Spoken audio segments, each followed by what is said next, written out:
कि जिस होटल में ठहरते हैं तड़ीपार गृह मंत्री, उस होटल के सीसीटीवी कैमरे को कागज से ढक दिया जाता है।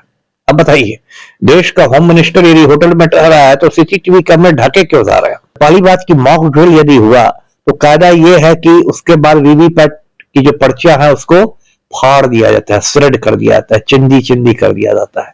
वो पर्चियां क्यों नहीं फाड़ी गई? तो मैं तड़ीपार होम मिनिस्टर को चेतावनी देता हूं कि ज्यादा मक्कारी की जरूरत नहीं है। बिहार नेपाल से सटा हुआ है और जिस तरह नेपाल में जन जी क्रांति हो गई सितंबर महीने में, बिहार में भी जन जी क्रांति हो सकती है। बिहार तो क्रांति की धरती रही है। देखिए, बिहार में चुनाव है और चुनाव के बीच जो है काफी कुछ देखने को मिल रहा है। एक तरफ प्रधानमंत्री बिहार आते हैं, पूरा दिल्ली का कुनबा बिहार आता है।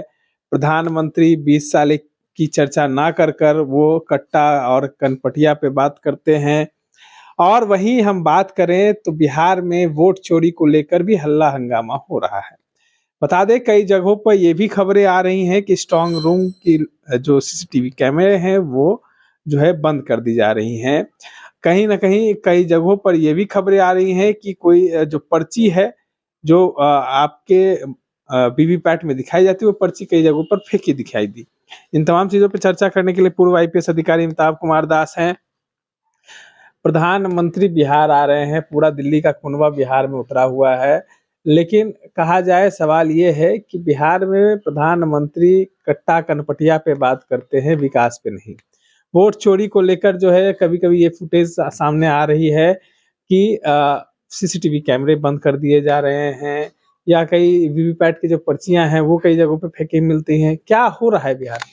अब हो क्या रहा है देखिए, जो भारत का तड़ीपार होम मिनिस्टर है, तड़ीपार गृह मंत्री अमित शाह, वो पटना में बिल्कुल कैंप करके बैठे हुए हैं, खूंटा गाड़ के बैठे हुए हैं और वोट चोरी और वोट डकैती करके पिछले दरवाजे से एनडीए की सरकार बनाना चाह रहे हैं। अच्छा, अब खबर आ रही है, कांग्रेस ने तो कल इल्जाम लगाया भी है, पवन खेड़ा ने, कि जिस होटल में ठहरते हैं तड़ीपार गृह मंत्री, उस होटल के सीसीटीवी कैमरे को कागज से ढक दिया जाता है।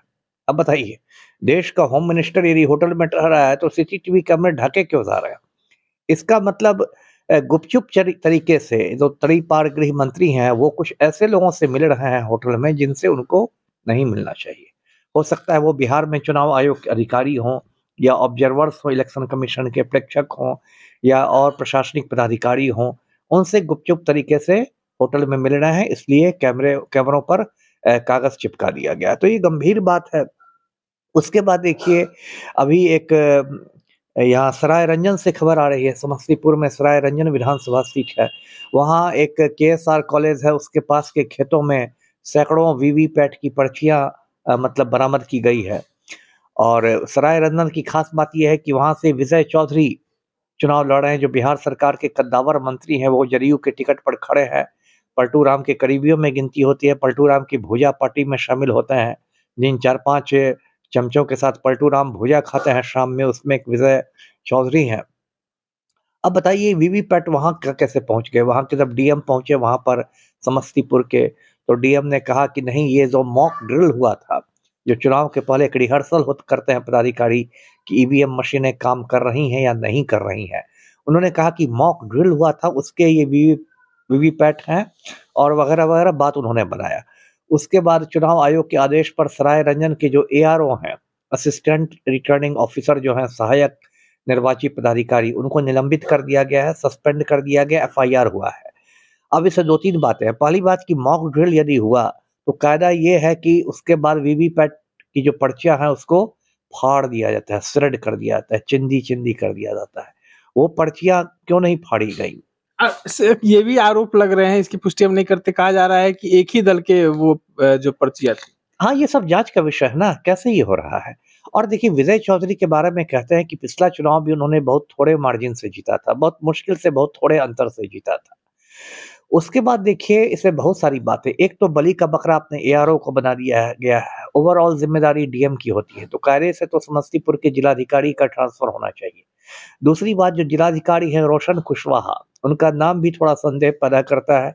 कुशवाहा हैं और पलटू राम के लव कुश समीकरण का एक हिस्सा माना जाता है कुशवाहा लोगों को।